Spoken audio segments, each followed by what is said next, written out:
Hello everybody and welcome back. My name is Winback, and on today's episode of Heroes of the Storm, in our A through Z playthrough, we're going to be playing Ming, the Mingest Lee there is on Cursed Hollow. It's a YouTube video, so feel free to like, comment, and subscribe your heart out. And today we are going to be playing with Amalthael, Uther, Chen, and Asmodan against Avala, Artanis, Zeratul, Alexstrasza, and Zagara. So this big-ass map should be working pretty good for the enemy team, and we're nice and juicy looking for that Zeratul. So this is going to be a tough game to begin with, but I'll tell you a little bit about how I plan on surviving it and the build that we need to use right now. Aetherwalker is going to be our level 1 talent. At level 4, we're going to take Triumvirate. No, we're going to take Charged Blast. 7 is going to be Calamity. 10 is going to be Disintegrate, 13 will be the Illusionist, 16 will be the Diamond Skin, and 20 will be the Temporal Flux. Now, all of those talents are going to be mostly geared towards helping us survive, but they all deal a significant amount of damage because Ming just does shitloads of damage to begin with. Even though Cursed Hollow isn't going to be her strongest map in the game, we do have enough wave clear between the Asmo, the Amalthael, and that's it to keep this gravy train rolling. Ming's biggest problem is that, well, in lane anyway, is that her wave clear is all very conditional. So you have to come at it at a specific angle, you have to try to do things at a very specific way in order to clear the wave fast and get as much XP as possible. Now, if you're not familiar with Ming's abilities, her Q is called Magic Missiles. It's just going to throw 3 missiles out in the targeted direction, and they are going to do 50% damage to structures. There's a Zeratul right there on the thing, the watchtower, so I'm not going to continue doing that Merc camp because I don't want to get blasted by him in the middle with my pants down. Your W is called Arcane Orb. This is just going to throw a very large ball in a direction, and it gets bigger and does more damage along the path that it travels. So once it reaches maximum distance, it is going to be maximum hugeness and maximum damage. Looks like we've got our night camp going as well. Thank God we got at least one camp, even if it wasn't the one that I started. I'm okay with this one as well. Looks like the enemy team is just going to try to clear it, though, which we don't seem entirely willing to deal with, but that's okay. Maybe Chen is making his way down to the siege camp? No. Just getting the watchtower, it looks like. Unfortunate. I'm not going anywhere near the middle of this lane while Zeratul is here, and the reason for that is because my health bar is teeny tiny, and no matter what level he's at, I feel like he can probably kill me if I don't play perfectly. So we're not even going to give him the chance. Fuck that guy. Now, your E is called Teleport. It's got a 5-second cooldown, and it's going to just teleport you a really tiny distance. Can Chen survive that with his stagger? He's drinking through the pain. He's got Uther there. Perfect. Now, all that just happening there, Chen doesn't have any fucking health left to deal with the objective whatsoever, and Zeratul is just walking at me menacingly. Turns out Uther and Chen don't give a fuck about the objective currently going on, or the Amalthael, who is trying to stall it.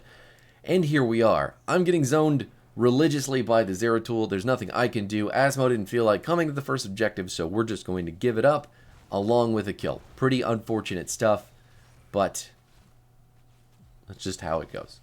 Now, your trait on Ming is the most League of Legends shit you'll see on any hero in HOTS, but Critical Mass is going to refresh all of the cooldowns for Ming upon getting a takedown. So if anybody dies on the enemy team and we have cooldowns currently running, all of those are going to get refreshed, including our ultimate, per takedown. So you could essentially get full resets on all of your abilities, killing one person at a time 5 times. It's pretty fucking disgusting, eats a lot of your mana, but it is the whole reason that Ming is such a god tier late game carry, especially if the Ming playing is very, very good at the character and can get those kills or secure those kills as often as possible. It's just disgusting disgusting how much damage she can do and how many people she can kill when the time comes. That being said, she is a bit of a late game character. Oh, there's the Zeratul jumping immediately on me, and my team is body blocking each other, so the healer can't get to me to keep me alive. It's fine. I can't say that I wasn't expecting some dumb shit like that to happen, but just means we're gonna have to build very, very, very defensively to deal with that fucker, because he knows exactly who to jump on. The good news is, I'm prepared for it. Starting now. Starting this exact moment in this game. So, your ultimates with Li Ming both are pickable. You're going to see Wave of Force more often than Disintegrate, I think. But in this game, since there's a Zeratul and since there is some pretty squishy characters on the back end, I'm just going to take Disintegrate, have fun with it, and try to delete people from the game from pretty long range. The other cool thing about Disintegrate is that the ability does kind of let you stall on Cursed Hollow from a really significant distance. So it's just more artillery ability. I don't have to be as close as I do with Wave of Force. We've gotten a reset there. We're trying to save Uther. It's just not going to happen. But the Ghost Uther is healing now, and we should be able to get... Fuck yeah. Artanis goes down. Zagara is the next on the menu, and that is 3 for 1, 3 for 2, I guess. 4 for 2, everything just absolutely happening in the top lane there. No idea what's going on or why a character would be trading their death, but I'm not going to say anything bad about that Chen, because he did it at the end of the day. He didn't do it for nothing. More just fucking blind targeting from the Alexstrasza, putting that big old bullseye directly on the ground for us to throw our huge balls all over. And that is a stun. Oh my god. Uther also feeling the need to stun lock that Zeratul and keep him off of my butthole. I really, really love the stun lock Uther for that reason. Turns out Malthael going pretty deep. Don't think I can save the Uther. Ooh, but he can save himself with that hammer. Fantastic, my man. Looks like Chen's going to get the Zagara kill. Nothing we can do to save him unless... Oh, he split up into the Panda Pals. So, he very well is going to get out. What a legend. What a fucking legend. Anyway, got to get all the soak in the top lane, and we can talk about our build some more now. So, Aetherwalker, the reason that I pulled this up at level 1... Not only do I not want to take Force Armor into... Zeratul, I want to have more mobility near Zeratul. So I want to stay completely outside of his blink range when he is just standing in front of me like he's inevitably going to do because he thinks he's some hot shit. But Force Armor is going to let you block spell damage when you hit a magic missile. And as good as that is, I don't want to have to be hitting magic missiles point blank on a character that's just jumping and jiving and juking all up on my shit. I want to just be able to keep him at arm's length the entire time and let my my teammates do all the dirty work for me. So Aetherwalker, what this is going to be doing is not only is it going to buff the damage on our next Q cast, but it's going to reduce the cooldown of our teleport from 5 seconds to 2 seconds as long as we don't take a bunch of damage or take any damage at all. Zeratul blinking away at the last second so I can't kill him with my Calamity. I'm still just trying to get around places. Chen is diving super hard into the back there. He may be dead, but at the same time, if we can get all these kills on his back... The Calamity didn't kill him, but he does eventually go down. We've got the resets. Zeratul trying to go for the kill on Asmo for the objective. Where is he? You know he's still... Okay, he walked up the top side of the map. He's dead. He's gone. But, again, Aetherwalker having a 2-second teleport means that I can just blink away from Zeratul constantly and still be throwing abilities towards him. Fuck you, Alexstrasza. That was my moment. Whatever. Zagara making it a little bit difficult to keep our Aetherwalker going, but that's fine. You have to take no damage on Li Ming, I think it's like every, what is it? 3 seconds. So if you've gone 3 seconds without taking damage, you're basically getting a free teleport. It's a 2-second cooldown and it costs 0 mana. Fuck yeah. Malthael getting himself killed on the front line there. It looks like Chen is going to have to pop his ult just to live. I don't know if you can get the kill on the Zeratul. He's pretty gone. Oh no, and the final Panda Pal is destroyed. Nothing left. Uther has to pop his ult to try and live, but that's not going to help either. We're just falling apart at the end here. I can't do anything to kill Zeratul even though he's under the towers because I don't have any form of CC, and that man just blinks until he doesn't feel like doing it anymore. Unfortunate stuff. Fuck your stupid Void Spike. We're going to dodge that significantly. We did get the bottom and the top fort at some point, which is great. I'm not paying attention to any of that because really all of my focus is on not getting one shot by the Zeratul. Now, Charge Blast we picked up at level 4. I did this because, again, Zeratul, when he jumps in on me, I want to be able to put as much damage onto him as possible. And if I can hit him with a couple magic missiles and then hit him with an auto attack, that's going to do a lot to him and just further... Oh, God. I just got hit with the Void Spike. Thank God Uther is here. I just love that man. Malthael, maybe not loving him so much. Still dead.